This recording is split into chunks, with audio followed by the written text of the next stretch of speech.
भगवते वासुदेवाय। ओम नमो भगवते वासुदेवाय। मेरी प्यारी बहनों, कार्तिक मास का 28वां अध्याय। धर्मदत्त ने पूछा, हे देवगण, जय और विजय ने अपने पूर्व जन्म में ऐसा कौन सा पुण्य किया था जिससे विष्णु भगवान का रूप धारण कर उनके द्वारपाल हुए। गणों ने कहा, प्राचीन काल में तृणबंधु की पुत्री देवहूति से कंदर्प ऋषि द्वारा केवल देखने मात्र से ही 2 सुंदर बालक उत्पन्न हुए। उनमें से बड़े का नाम जय और छोटे का नाम अजय हुआ। बाद में देवहूति के गर्भ से कपिल देव जी हुए और जय और अजय दोनों ही भगवान विष्णु के बड़े भक्त और धर्मात्मा थे। दोनों ही नित्य प्रति अष्टाक्षर मंत्र का जाप करते थे और भगवान विष्णु का व्रत करते थे। भगवान भी उन दोनों भाइयों पर अत्यंत प्रसन्न थे और नित्य पूजा के समय इनको दर्शन दिया करते थे। एक समय राजा के निमंत्रण पर देव ऋषि नारद गणों सहित राजा के यज्ञ में पधारे। उस यज्ञ में जय और ब्रह्मा और अजय ने पुरोहित बनकर यज्ञ को संपूर्ण कराया। यज्ञ की विधि पूर्वक समाप्ति हुई। मरुत राजा ने जय और अजय को बहुत सा धन दिया। वह दक्षिणा लेकर दोनों भाई अपने आश्रम में वापिस आए। धन का बंटवारा करते समय दोनों भाइयों का आपस में झगड़ा हो गया।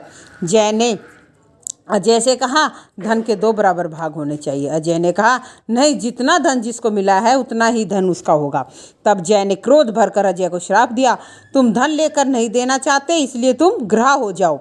और अजय ने जय को श्राप दिया, अस्वीकार कर लिया और जय को श्राप दिया, तू अभिमानी है, इसलिए तू हाथी हो जा। और जब नियम पूर्वक दोनों की पूजा के समय भगवान उनको दर्शन देने के लिए आए तो दोनों ने भगवान के से श्राप मोचन का उपाय पूछा। दोनों ने प्रभु से कहा, हे देव, हम दोनों आपके भक्त हैं, मगर हम हाथी की योनि में कैसे होंगे और मगर की योनि में कैसे होंगे? हे कृपा सागर, श्राप से हमारा उद्धार कैसे होगा?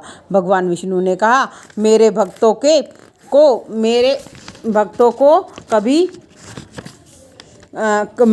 की वाणी कभी असत्य नहीं होगी। यमराज भी इनको अन्यथा नहीं कह सकते। पूर्व काल में मुझे भक्त राज प्रहलाद के कहने पर स्तंभ से प्रकट होना पड़ा।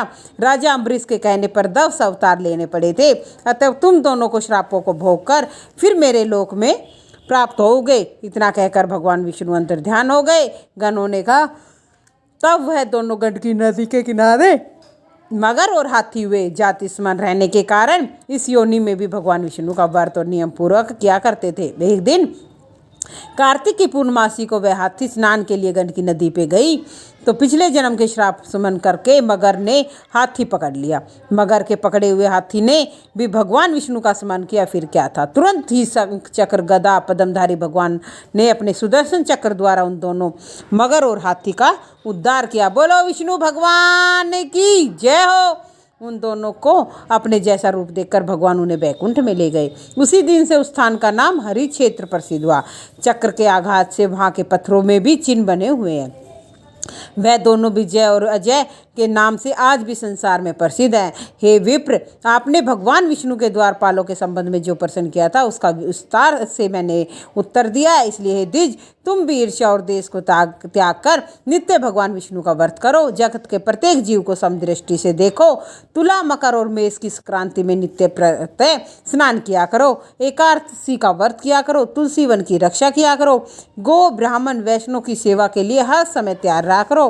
व्रत करने वालों को मसूर, काची बैंगन के साग का कदापि प्रयोग नहीं करना चाहिए। हे धर्मदत्त, ऐसा करने पर तुम शरीर त्याग के पश्चात हम लोगों के समान गति पाओगे।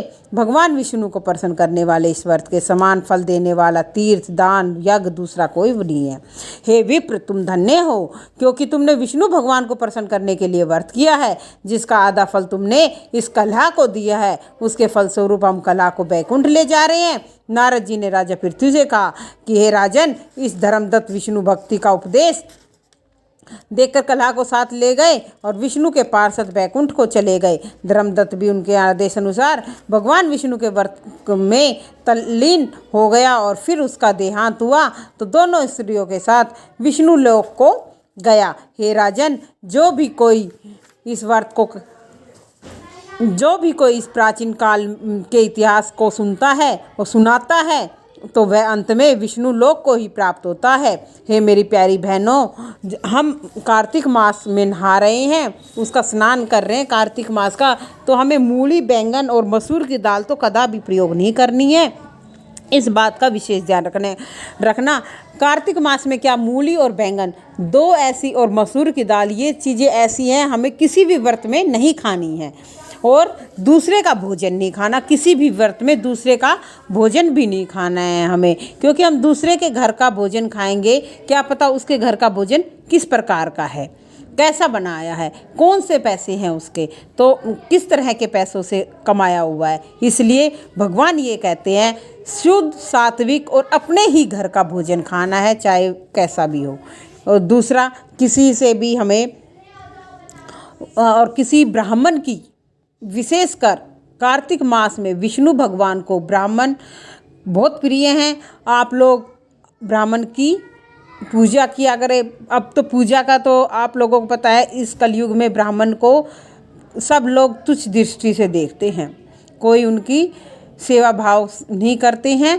पहले सतयुग और त्रेता और द्वापर में यदि ब्राह्मण ने जो शब्द कह दिए, वो उनके शिष्यों के लिए के ऐसे थे कि जैसे पत्थर पर लकीर, जो उन्होंने कह दिया वो मानना था। अब ब्राह्मण कुछ भी कहे, कहता रहे ब्राह्मण। तो इसलिए भगवान विष्णु को प्रसन्न करने के लिए सबसे पहले हमें ब्राह्मण का आदर सत्कार करना जरूरी है। और दूसरा, कभी भी एकादशी को चावल नहीं खाने हैं, द्वादशी को चावल खाने हैं, और विष्णु भगवान की पूजा में भी चावल का प्रयोग नहीं करना है। और तुलसी दल जरूर चढ़ाना है। यदि हम विष्णु भगवान को प्रसन्न करना चाहते हैं तो तुलसी की सेवा, गौ की सेवा और ब्राह्मण की सेवा, ये 3 जरूर करनी है। सबसे पहले गौ की रोटी निकालनी है, और सबसे लास्ट में कुत्ते की, और जो पहले बड़ा है घर का उसको खाने को देना है, चाहे ससुर हो, सास हो, या आपके पतिदेव हो, या कोई भी हो, पहले उनको आपको उसके बाद में खाना है। और इन बातों का विशेषकर मेरी सभी बहनों को पता है, फिर भी मैं अपनी अंतरात्मा मेरी कह रही थी, इसलिए मैंने आप लोगों को बताया। अच्छी लगे तो हाथ जोड़ से आप सबको निवेदन है कि मेरी वीडियो को लाइक, सब्सक्राइब ज़रूर करें, और कमेंट्स करें। अच्छी लगी तो बताएं, गलत लगी तो भी बता दें, क्योंकि मैं भी एक इंसान हूँ, गलती हर इंसान से होती है। तो इसलिए, और कोई आपको वीडियो देखनी हो, किसी चीज़ के बारे में पूछना हो, तो आप कमेंट बॉक्स में ज़रूर डालें। इसी के साथ जय जय श्री राधे, जय जय श्री राधे। मेरी बहनों, 28वें अध्याय के साथ राय दामोदर की कहानी। एक छोटी सी छोरी थी, कार्तिक नहाया करती। कार्तिक का महीना पूरा हुआ, सब लोग कहने लगे हम तो गंगा जी जाएंगे, हम तो जमुना जी जाएंगे, हरिद्वार जाएंगे। एक जनी बोली मैं तो राय दामोदर भगवान जिमाऊंगी। वो कैसे हो गए हैं? एक बोली मोर मुकुट, गले में वैजयंती माला, हाथ में पीताम्बर, ऐसे है मेरे राय दामोदर भगवान। हाँ ऐसे हैं? बोली हाँ ऐसे हैं। घर गई, भगवान की रसोई बनाई, मंदिर में आई, आओ मेरे भगवान जिमो। मंदिर में भगवान नहीं मिले, मंदिर से शहर गई, शहर से जंगल गई, जंगल से पहाड़ों पर चढ़ गई, सुबह से शाम हो गई, भगवान पुकारते पुकारते उसे भगवान नहीं मिले। फिर भगवान सोचने लगे यह तो ऊपर से गिरकर मरेगी, मेरे सिर हत्या लगेगी, इसको दर्शन देने ही पड़ेंगे। भगवान ब्राह्मण का रूप धारण करके आए। चल बेटा तेरे भगवान मैं ही हूँ, तू मुझे जिमा दे। वह बोली तुम मेरे भगवान नहीं हो। तो वो कहते हैं बूढ़े ब्राह्मण तेरे भगवान कैसे दिखते हैं? बोली मेरे तो भगवान वो हैं जिनके मोर मुकुट हो, गले में वैजयंती माला हो, हाथ में पीताम्बर हो, ऐसे हैं मेरे भगवान। बोले ठीक है। भगवान ने चतुर्भुजी रूप दिखाया, हाँ हाँ तुम ही मेरे भगवान हो। उन्होंने, उस लड़की ने देख कर कहा। आगे आगे बावली भागे, पीछे पीछे भगवान आवे। भागी भागी संग सहेलियों के घर गई कि मेरे घर मेरे भगवान आए हैं। सब बोली हाँ इसके घर बड़े भगवान आए थे। एक दो जनी बोली चलो देखे तो सही कैसे भगवान आए हैं। जिनके भाग्य में भगवान के दर्शन थे उन्होंने आकर भगवान के दर्शन किए। हे राय दामोदर, हे भगवान, जैसे उस छोरी को दर्शन दिए ऐसे हम सबको दर्शन देना। मेरी कहानी सुनने वालों को, सुनाने वालों को और हुंकारा भरने वाले को सबको दर्शन देना। बोलो राय दामोदर भगवान की जय हो।